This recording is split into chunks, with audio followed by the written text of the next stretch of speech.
Hello guys, mayong gabi kaning tanan, magandang gabi po, and good evening.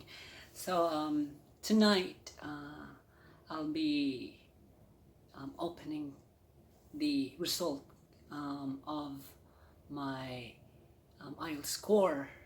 So the result is today, sabi ng summon, result is makukuha ko today. So it's 30th of August and I got my result.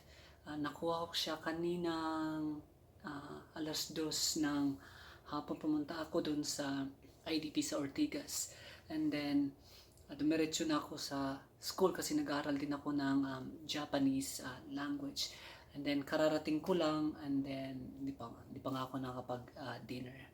And ngayon, nakuha ko yung result, hindi ko pa siya nabuksan. So, I'm kinda excited and nervous kung ano talaga yung resulta ng exam ko sa Ielts.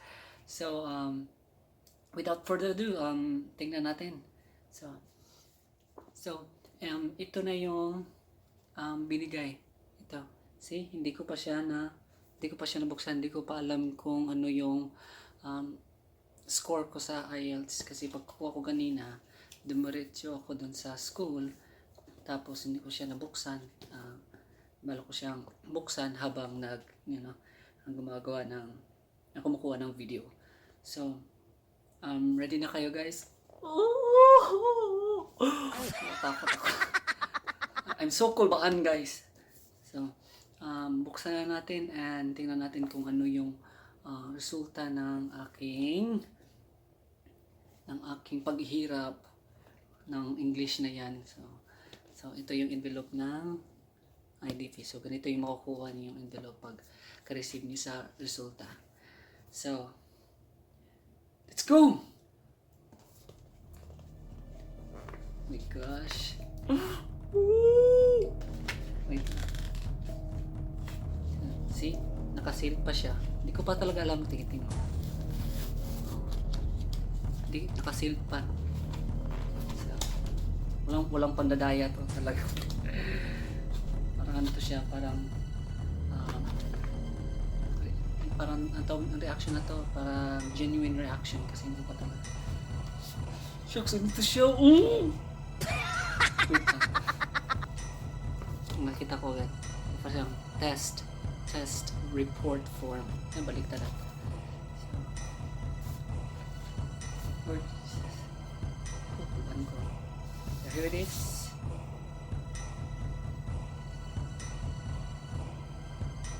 Woo!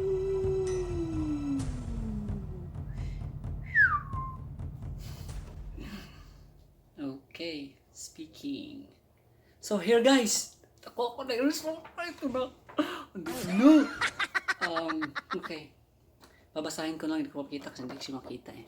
So, here's the test result. First, ang naka-indicate dito, listening. So, ang listening score ko is 6 lang. Oh! 6. And then sa reading is 6. Parang flat 6 ah. 6. Then sa writing is 6. And then sa speaking is 7. So I got a speaking score of 7. And then overall band score is 6.5. And I'm not sure kung anong ibig sabihin nito. CEFR level B2. Oh, ito siya. Ito. Tada! Yung saan ba dito? Teka lang. 6 sa listening, 6 sa reading, 6 sa writing, and then 7 sa speaking. A total score of 6.5. So ang tanong, itong tanong ngayon, is it enough ba yung score na to?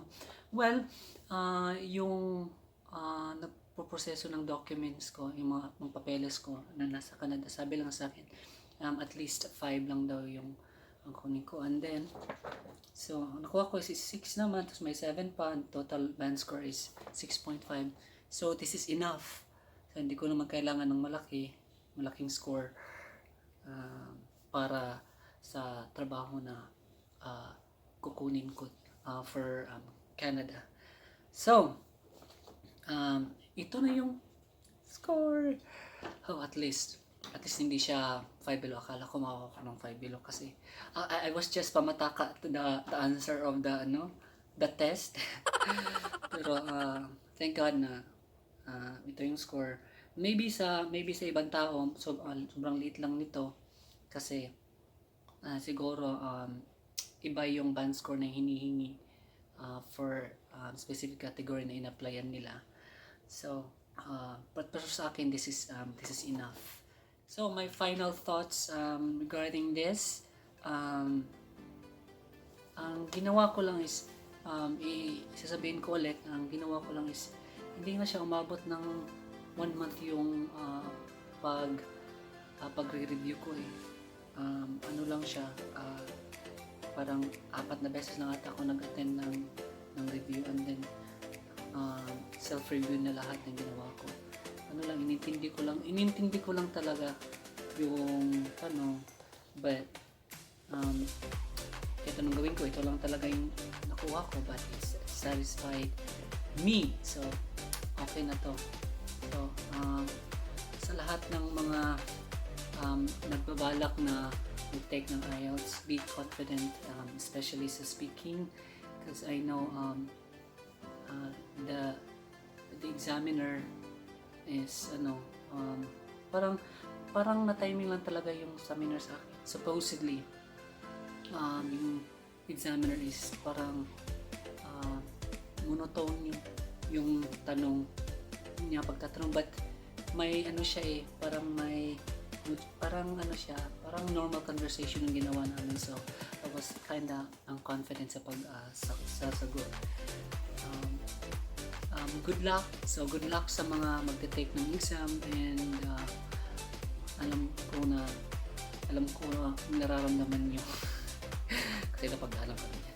So yun lang siguro po ngayong gawin ito. So maraming salamat po, at saka may katanungan kayo, at don't forget to subscribe na rin para sa mga iba pang videos na gagawin ko, kasi yung mga gagawin kong videos is paiba-iba, hindi ako like specific yung category na ginagawa ko na videos. So once again, it's your boy Visaya, and maraming salamat po, and God bless you all, and magandang gabi. Good night. Woo! Peace out.